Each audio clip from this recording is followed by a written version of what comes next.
আমার ওসিয়তনামা। আমি মারা গেলে মাইকে মৃত্যুর কথা ঘোষণা করবেন না।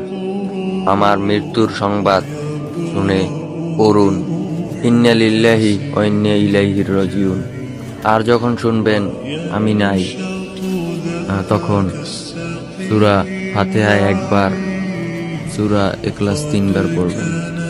যত তাড়াতাড়ি সম্ভব আমাকে দাফন করার চেষ্টা করবেন। আর কারো জন্য আমার লাশ ফেলে রাখবেন না।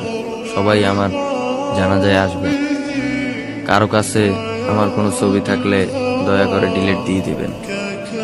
আর কারোর সাথে কোনো অন্যায় করে থাকলে ক্ষমা করে দিবেন। আমার মৃত্যুর পর পিথা অনুযায়ী কোনো প্রকার কুলখানি 40 বা মৃত্যুবার্ষিকী পালন করবেন না। ঋণ থাকলে পরিশোধ ও আমার জন্য বেশি বেশি দান সদ্গা করবেন।